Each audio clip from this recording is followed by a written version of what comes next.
Welcome to the Fantasy NASCAR podcast. I am Race for the Prize. Today, we'll take an early look at the Xfinity Series at Phoenix. But first, remember racefortheprize.com. That is where you can get access to the Fantasy NASCAR spreadsheet for the month of March. PayPal, Venmo, Cash App, $27 to me. You get Phoenix, Bristol, COTA, Richmond. What's in the sheet? Well, we'll look at the sheet in a second. But before we get there, let's share some tidbits, facts that I think may help you out by doing some homework here. And JGR Xfinity crew chief Jeff Mendering has 2 wins, several top fives at Phoenix. Those came with Brandon Jones in 2020. Spring defeats Kyle Busch, 24 laps led. Sammy Smith in the 2023 spring race, again a surprise, but 92 laps led. He is currently the JGR crew chief for Chandler Smith in 4 truck races, 3 third-place finishes, and a win. Last year for Cullig, he finished 5th and 8th. You're going to say, all right, I am jamming in Chandler Smith. But wait, before you jam in Chandler Smith, let's look at another. Now, this is a new crew chief at JGR in Tyler Allen. And Tyler Allen will be crew chiefing John Hunter Nemechek fresh off the win. Well, Tyler Allen was the race engineer in the Xfinity Series for Kyle Busch, and they won in 2015, and they won in 2016 at Phoenix, and they won just about everywhere every given week. If you're like, oh, that was Kyle Busch. Yes, that was also Kyle Busch, but do you remember the speed that JGR had in the Xfinity Series a decade ago? Where do you think that speed came from? Tyler Allen was then promoted in 2017. And if you want to dismiss Tyler Allen and say, oh, well, come on, it's just the Xfinity Series. Well, he gets promoted to the Cup Series. And wouldn't you know it, Kyle Busch wins at Phoenix in 2018. Kyle Busch wins at Phoenix in 2019. From 2019 to 2017 to 19 in 6 races, Busch led over 100 laps in 4 of those races and then 69 in another. I would argue that Tyler Allen has a pretty good idea of how to build and set up a car for Phoenix. So Chandler Smith, John Hunter Nemechek looking pretty good. And hey, the field is already pretty stout to begin with. We already have some pretty solid racers, but man, those numbers are hard to ignore. Now, this is an Xfinity podcast where simply I'm going through my homework, I'm going through process, and it is like Jeff Mendering, it is meandering, and I'll just kind of walk through and wind around. If you want it succinct, here are the picks. That's not this video. That video will be later this week, so feel free to skip this one. But before you skip out, remember racefortheprize.com. Get that marked sheet. And then also, before you skip out and mosey on down the path, hit that like button, hit the subscribe button. And I know a lot of people are new, so please start subscribing, share these videos. It's very much appreciated. Numbers have been great. Last year, championship race won by Cole Custer. Really could have been won by anybody. And maybe the anybody that should have won ends up with one of the possibly worst finishes, wrecking on the last lap in John Hunter Nemechek, 28th. Ran 99% of the laps inside the top 5, but not the one that counted. Wrecks during that final restart. You'd have to do almost no homework or research to be misled by that finish. If you have any idea what happened in that race, you're going to be fine. Well, now you know, so hopefully you are set. But you got Cole Custer, Sheldon Creed. You probably have a little bit of shuffling up here because of the late race caution. And since that's the case, let's look a little bit closer at the fall race and a little bit closer at the spring race, and also look at their practice data. So if we look here, this is going to give us practice data, and it's going to give us their DFS results and the stats that we need to give us a little bit more context and a more comprehensive analysis. We can also look at the lap by lap data and see the finishing position of, Creed finished a little bit better than where he should have, but not much. He was hanging around the top 10 and close to top 5 for most of the race. Allgaier was right there, may not have been the best car overall. Cole Custer obviously deserved what he got. Sam Mayer ran better. Didn't quite work out for him at the end. Austin Hill probably could have performed a little bit better, but still, that's about where you'd expect him to have run, the way that he was closing out the season and even the way he ran all last year. Same thing for Chandler Smith. Clearly had a top 10 car with Colleague, which has really been the case over the last couple seasons. We get one premier Colleague car, and sometimes they can run up front. Often that was circumstantial or situational. Things were happening and working in their favor. It was never really just a pure beatdown. Sometimes, they had really elite equipment. But for the most part, when we've talked about Colleague over the last 2 seasons, we've expected them to be top 10 cars, not necessarily elite. They would scratch and claw at the door of elite every once in a while. And the same thing with RCR. It seems like RCR got a little bit closer last year to being top tier elite. Colleague, not quite there. This year's going to be a whole new season. I think Colleague is probably going to fall back a little bit. And I don't mind you going ahead and sliding RCR up into that elite category with Austin Hill gaining more experience. RCR clearly funding the team. They kind of know what they're doing. They're there with JGR. They're there with Junior Motorsports. They're there with Haas. No worries, really. I have my concerns about Colleague, given that AJ's not running every race. You're sliding guys in and out occasionally. Josh Williams, as I mentioned in a previous pod, it seems like things are going to be fine. Again, I might as well recap that, because Williams actually had a pretty good race. With Williams, my concern was that he was buying the ride because he had that alloy sponsorship, and they wasn't necessarily going to get all the resources or all the equipment that we have grown accustomed to with the Daniel Hemrick, with the Justin Haley, AJ, you name it, Chandler Smith.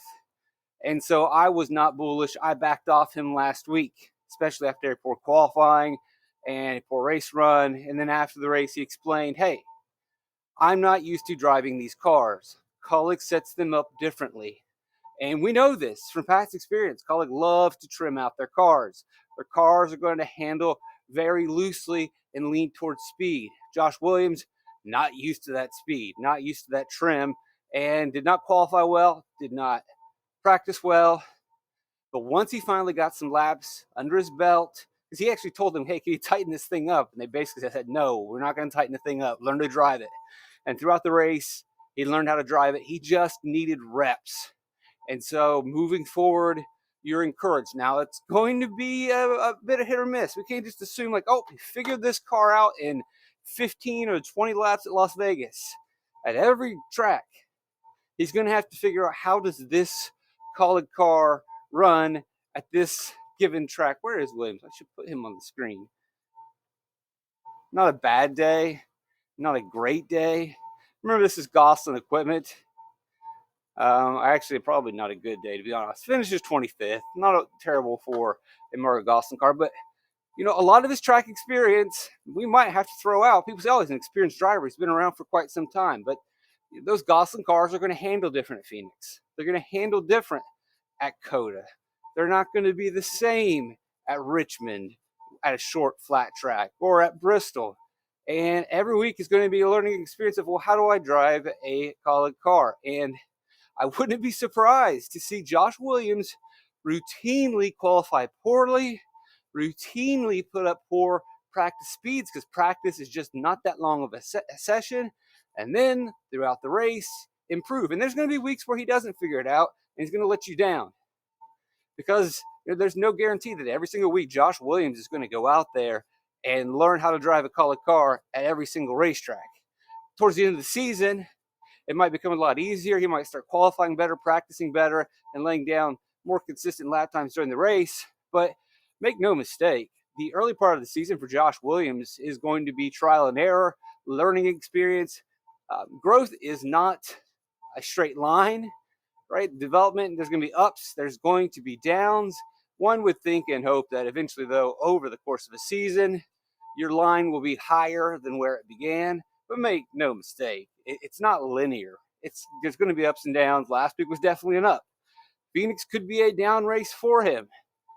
We'll have to wait and see. But the idea that I have, or concept, belief, theory, narrative, that he was not receiving the best equipment and this was a pay-to-play, doesn't seem like it's the case. It just seems like these are different cars that he has to learn to drive.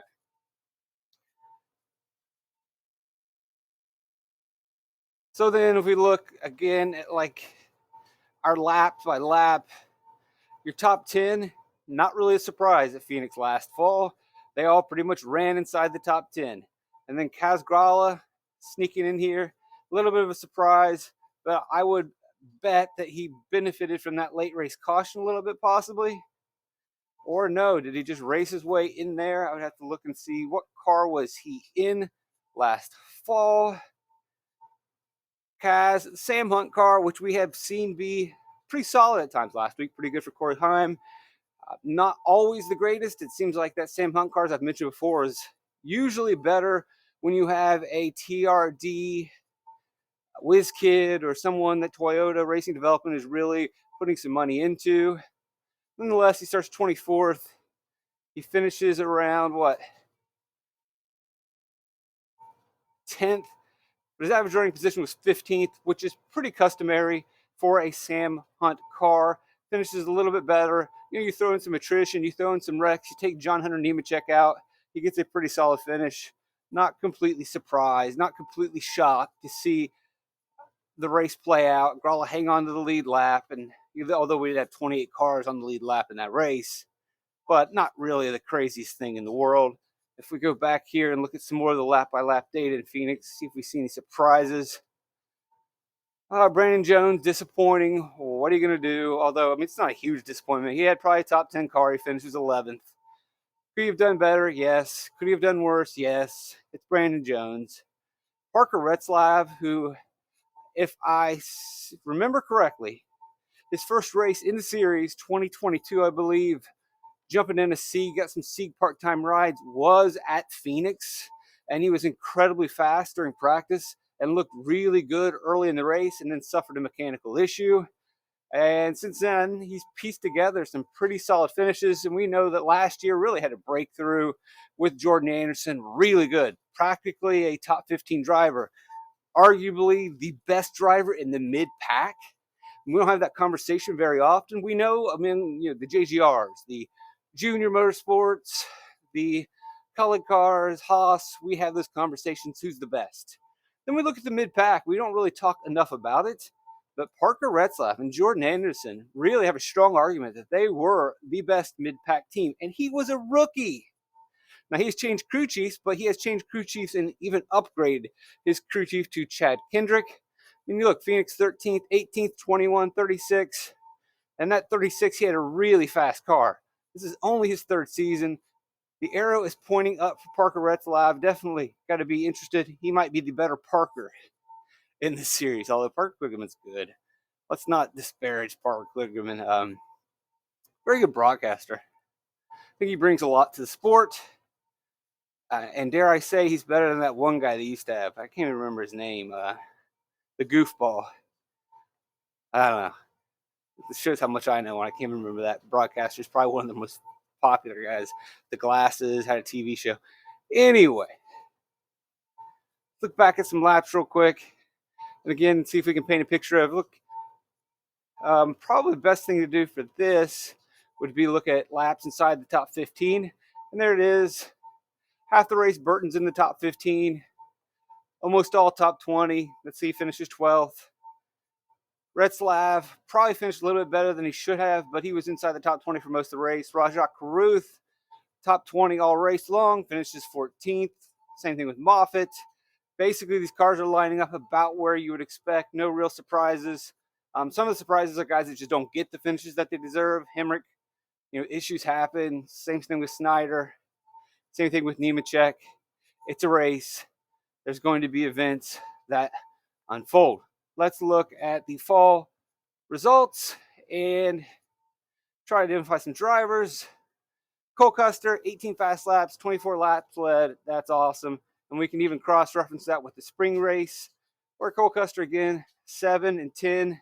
Not the biggest day. That was that big day for Sammy Smith and Jeff Mendering. And just pretty much ran away with the race. Pretty much just ran away with it.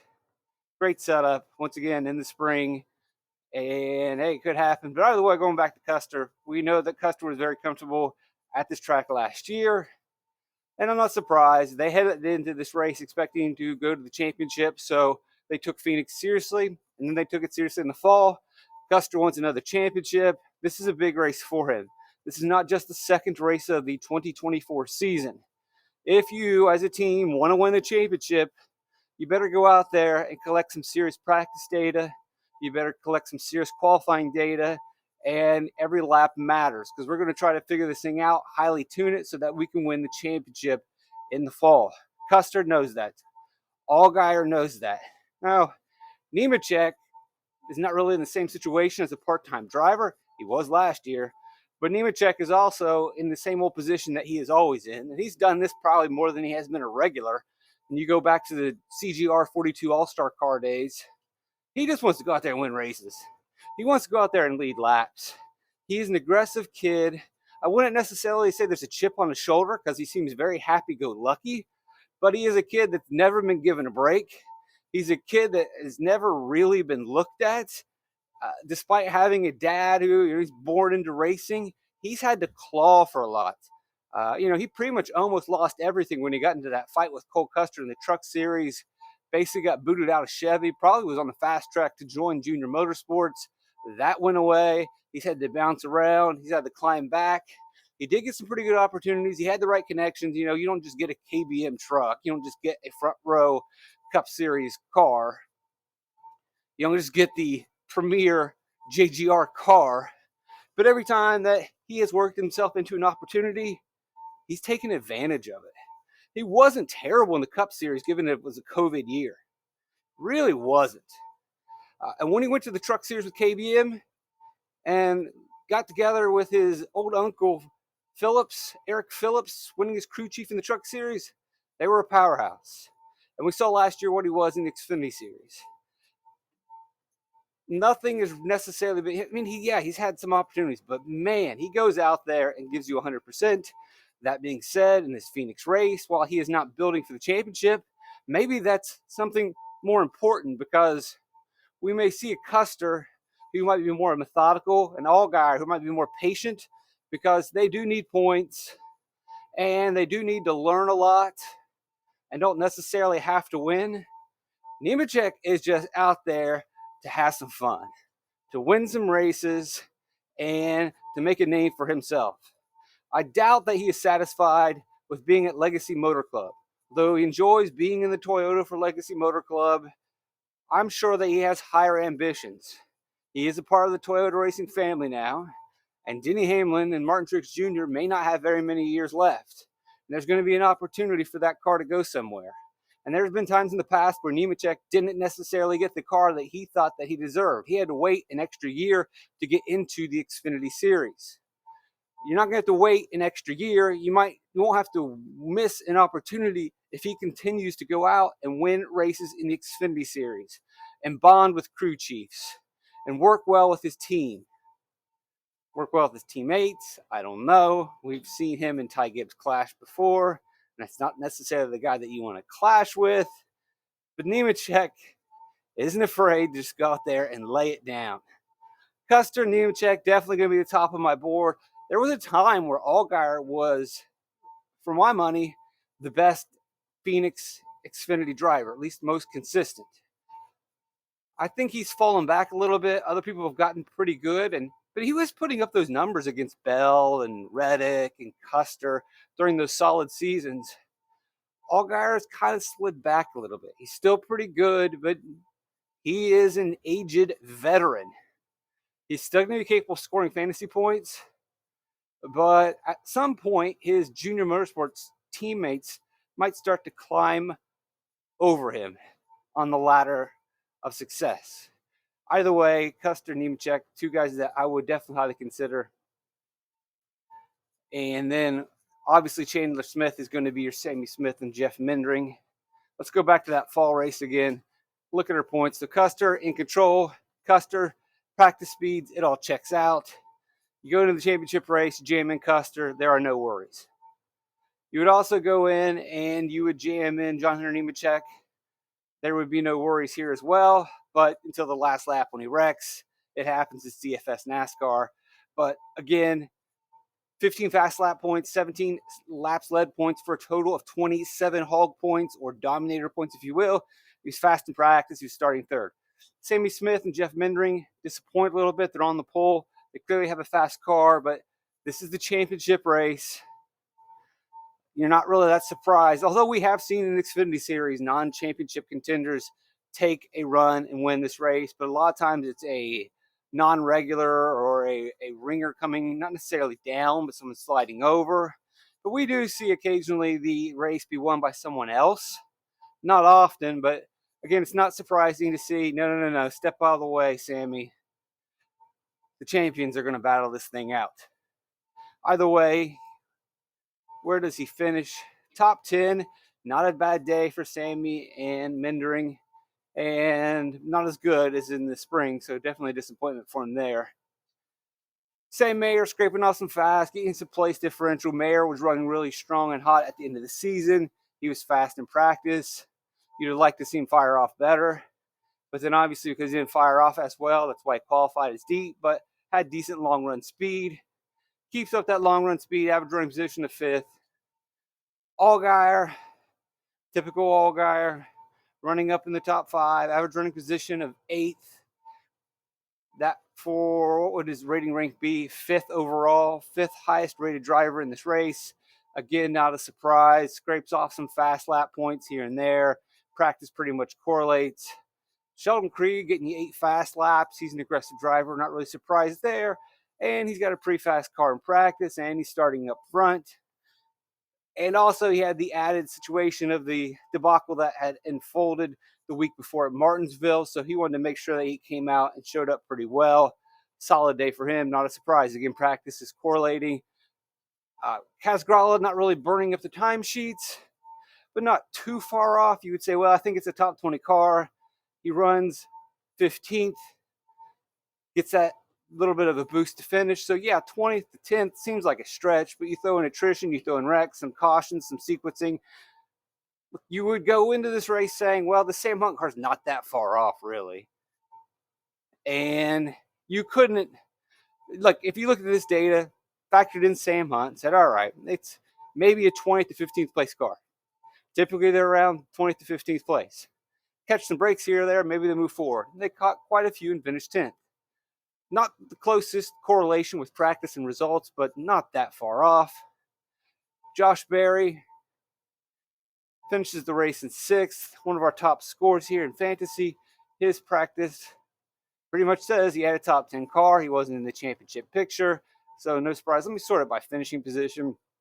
I think would be a better idea. Actually, average running position. So what we're doing here is kind of just familiarizing ourselves with some of the names, and also looking to see if we can trust our practice data. Austin Hill finishes 7th, average running position of 5th, which probably made him, 4th best driver on the grid? Yeah, 4th best. Pretty good day, pretty good speed. Maybe a little bit of this fall off killed him, but either way, fast in practice, fast in the race, definitely a contender. But given that he wasn't in the championship picture, not someone I necessarily would have dialed in as a hog or dominator. Same thing with Chandler Smith, top 10 car, as always with Colleague, runs in the top 10, finishes in the top 10. Sammy Smith, we've already talked about him. There's Grala, Brandon Jones, maybe a little bit of fall off. Phoenix has always been a pretty good track for him, but you'd see these practice times, you look at who was ahead of him, and you wouldn't be surprised to say, yeah, about 10th place driver. And then you look at who's underneath him and say, yeah, I could imagine Brandon Jones at one of his better tracks, easily running better than Jeb Burton, Parker Retzlaff, Rajah Caruth, Brett Moffitt, Parker Kligerman. Basically slots in right where you'd think. Jeb Burton, pretty good in practice. Didn't get very many laps. Jeb Burton doesn't seem to ever really give you very many laps. Top 15 day for Jordan Anderson. I probably would have been scared to go there, but not too much of a surprise. We've already talked about Parker Retzlaff. Rajah Caruth looks like a 15th place car. I believe this was the Spire car. Pretty much, 17th on the short run, 14th on the 5-lap run. Finishes the race in 14th. No surprise. Brett Moffitt, Szewinski, Tim Self / AM Racing getting yet another top 15. These cars were pretty good last year. They're not top 10 cars, but they're right there in that conversation, the best in the mid-pack. It's AM Racing and Jordan Anderson really battling it out. I tend to lean towards AM Racing, but we are splitting hairs. And I think in 2024, it's going to be Jordan Anderson. No dig on Haley Deegan, but she has run really well to start the season, as I expected. So that's very exciting. We'll see, though. Phoenix is going to be more of a challenge. She had some experience at Las Vegas in an Xfinity car. And also, it's just intermediate tracks might be a little bit easier. They might run a little bit more like the Truck Series. Short, flat track in Phoenix. It's going to be a challenge. We'll see what she can do. But nonetheless, AM Racing putting together some fast cars. I also obviously like Parker Retzlaff a lot. And Jeb Burton's not too bad either. I think maybe Haley Deegan's better than Burton. That remains to be seen. Kligerman, a little bit of a disappointing race for him. Maybe showed a little bit more speed. We'd have to look at his laps and see why he kind of fell back to 16th. But again, not a stretch to see the Big Machine 48 vodka, or whatever they're selling this given week. Scott Borchetta finishing what they do. Starting position probably clearly didn't help. Kyle Weatherman jumps in with Our Motorsports for this one. That's pretty interesting. A lot of times we see Weatherman with Gosselin or BJ or Alpha Prime. Gets a pretty solid ride. Our, not quite there with Anderson or AM in terms of being top of the mid-pack. Maybe they were a year or two ago. Not so much anymore. I don't even know how strong their connection is with RCR anymore. But they're definitely in the middle of the mid-pack. I would put them ahead of Sieg, although Ryan Sieg has had some pretty good races here or there. Finishing anywhere from 10th to 20th. Occasionally a DNF. But Auer and Sieg really are the mid-pack of the mid-pack. So we got AM and Anderson battling it out. You may throw, definitely want to throw a Big Machine in there. Big Machine at times is flirting with top 10s.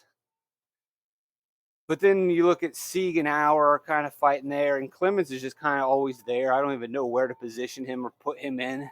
He's been in the series for 20 freaking years. It's crazy. It's hard to imagine 20 years of Jeremy Clements. Where did the time go? I can't believe we got a Mike Harmon car. I'm imagining that this really wasn't a Mike Harmon car for Dawson Cram. They just used Mike Harmon's points to qualify. I would have to double check that and reference that. But then again, he did have a 35 on the 5-lap average. But where was his average running position? 25th. Even then, that's not good. That's actually pretty good for a Mike Harmon car. I find that quite surprising. Qualified 17th. That I find even more shocking. A Mike Harmon car with raw speed. Yeah, I think they just used Harmon's points, and this had to be another car that they were renting. Hemrick, as we mentioned earlier, disappointed. We have to go and look at the context of the race to find out the specific events with Hemrick and Snyder. And as we look at these practice speeds, people are lining up, look, bottom 25 through 30, and that's about where they were in practice. So some pretty strong correlation there. Look at the spring race. I almost want to bring up the spring race laps. Let me pull up racing reference. I don't want the Daytona race. Go Xfinity. I could pull up my lap by lap data for this race, but what I will do instead is just simply look at lap leaders and our caution flags. I think that might be a little bit more useful to see this Sammy Smith Mendering win. No, I don't want Las Vegas. I want Phoenix. Give me Phoenix. There it is. So we got Sammy Smith. We got 92 laps led. And a lot of cautions. But if I remember correctly, he just kept winning restart after restart after restart. And he very much earned what he got. Now, that being said, it's possible that if this thing goes on a long green flag run, maybe Sammy Smith doesn't get it done. But, yeah, laps 149 to 200. He had to battle. 103 to 142, though. If you look, it's a 40-lap run for Mendering Sammy Smith, and he did not lose the lead. And then all these restarts, 3 restarts he has to survive. Although, you can lose a restart, obviously, at Phoenix. As we saw, Cole Custer winning that final restart, being aggressive. Those guys are running 3 wide. John Hunter Nemechek ended up in the wall. It's a wild track, cutting the dog leg, running up against the wall. So for him, now again in the spring, maybe they would have been less aggressive and have to check the restarts and who he was restarting against. But still, very talented performance there. A lot of cautions though, folks. Whooshy. Oh boy. All right, go back to the spring race. We'll sort by finish. Let's look for some correlation. Let's look for some drivers that we might like. Talk about some of these teams. Continue to have some fun here on the Fantasy NASCAR podcast.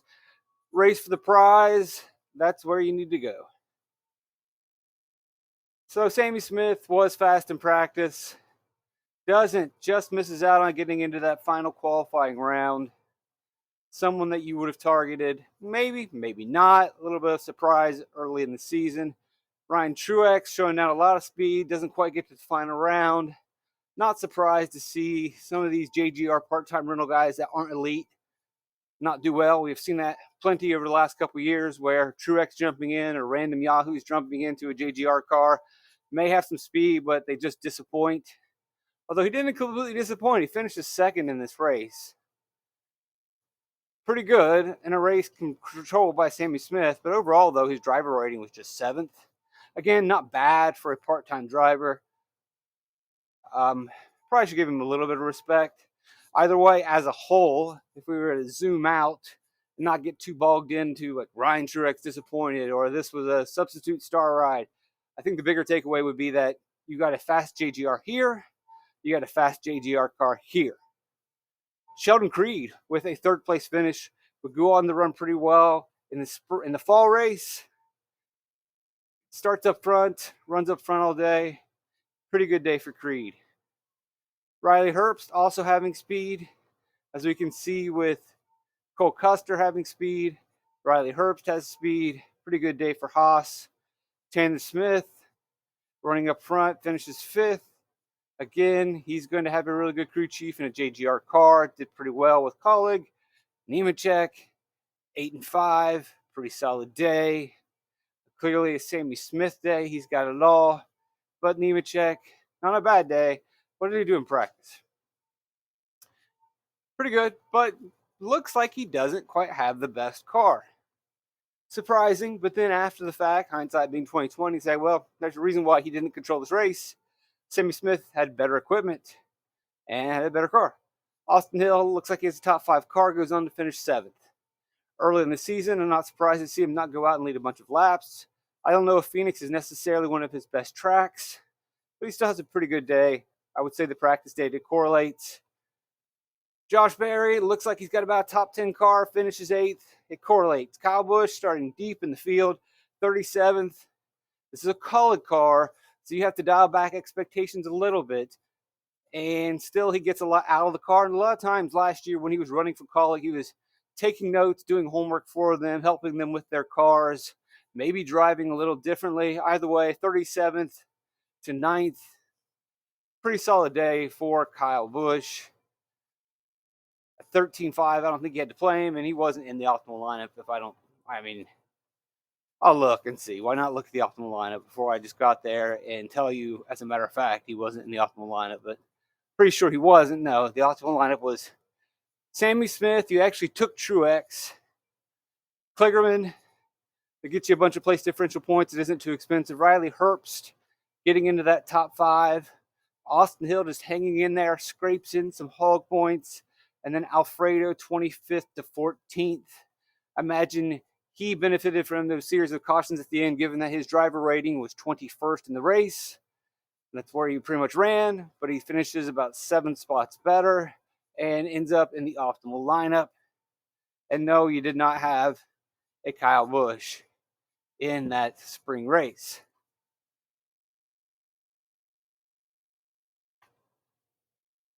Look a little further here.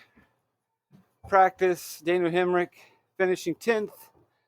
Not that great in practice, but not terrible. Sam Mayer, who had a pretty good run at Phoenix a couple years before this as a part-time driver. Not super fast, but he does finish 11th. So you would say, based on the lack of speed that these guys had in practice, you're not really surprised to see them at the back end of the top 10. At the same time, you're also not surprised to see him finish better than Parker Kligerman, Anthony Fredo, Ryan Sieg, Kyle Weatherman. That's about where, if you are not fast in practice, but you are a top echelon car, all right, you're going to lose out in the top 10, but you still should be able to outrace the mid pack, even when there are plenty of cautions at the end of the race. Cole Custer just doesn't have the day that works out for him. I mean, you look at these names, it's the same crew. Moffitt, Alfredo, Kligerman, Sieg, Weatherman. Same old guys. I want to double check that. Make sure, was Weatherman really with Hour in both those races? I find that hard to believe, but be worth checking. So pretty consistent. Josh Williams actually really with a better 21st place finish. And again, we're seeing their practice times pretty much line up. For the most part, they're doing what you would expect them to do. So going into this Phoenix race, I think your practice speed is going to strongly correlate with most of the drivers. And so that makes picking value a little bit easier. And then also on top of that, I don't think there's really a lot of mysteries or riddles in terms of, well, who's going to lead the most laps? You know, I missed last week. I thought Custer would be better, and Custer was really good at the end of that race. I did not expect John Hunter Nemechek in that rental car with a brand new crew chief to come out and just smoke the field. I was wrong. Got to take that L. But I'm not going to take a complete L. I loved Cole Custer, but he really looked good at the end of the race. But it's still an L. I was a little encouraged by that late race second place finish. But here we are again, and I'm still going to like Custer a lot. Very strong last year. Haas overall was strong last year at Phoenix. They don't seem to be slowing down. Would like to have seen the setup be better last week, but Nemechek just beat him. That being the case, Nemechek's going to be number one on my board, especially given what his crew chief / old race engineer has done at this track. Number two on my board is going to be Chandler Smith for very similar reasons. If I like his crew chief, I like the speed that he's shown this season, I like his track history. No fault of his own, Custer now is going to be my third favorite for leading laps and running fast laps because just the Smith and Nemechek look really good. From there down, it's a bit more of a mystery. You can make a strong argument for Creed. You look at what he did last year. He did once win a championship, although it was aided by a caution at the end and him having tires in the truck series at Phoenix. But nonetheless, he won that race. Ran well here last year. You can argue maybe it's better equipment. Allgaier, although I said that he gets a little dusty in the desert, he still is a very solid, very experienced driver at this track. Herbst needs to be in the conversation, could be on the verge of a breakthrough, but ultimately I think Custer is the better play for Haas. You have to look and see pricing. You have to look and see qualifying position. But just all things being equal, ceteris paribus, Custer is the play at Haas. Mayer may be on the coming up with Junior Motorsports, as I mentioned earlier. There could be a leapfrogging over Allgaier. It could be Mayer. Austin Hill hasn't quite taken that last step. He is a top 5 driver. He's a top 5 driver at Phoenix.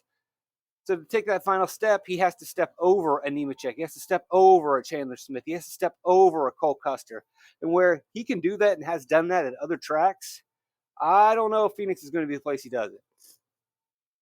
Sammy Smith had that big race last year, loses his wizard crew chief. Wouldn't completely dismiss him because obviously he showed talent by winning his restarts, but he had a hot rod. I do not believe he's going to have a hot rod. He could have a good race, but to expect him to replicate his JGR performance at Junior Motorsports, not likely. New crew chief, not going to see it. Same thing with Brandon Jones with Jeff Mindering, very good at this track. Since then, just so-so. Probably a 10th place in practice, 10th place car. And then you got the mid-pack guys, which we've already kind of talked about ad nauseum, who I like. And a lot of that will be what they've done this year, what they did last year, and what they have in practice. And then making decisions based on place differential and pricing, etc., whatnot. Thanks for joining me. Please like the video. Please subscribe. Share it with anyone that you want. Hit that subscribe button right there. Subscribe. Like. racefortheprize.com. That's where you can get access to the fancy NASCAR spreadsheet, Venmo, PayPal, Cash App. The links are below. Get this March sheet, dive into it, look at some lap by lap data, build some better lineups, enjoy the process, have some fun. Blessed to have you guys around. Love you guys. Trip with Light's fantastic.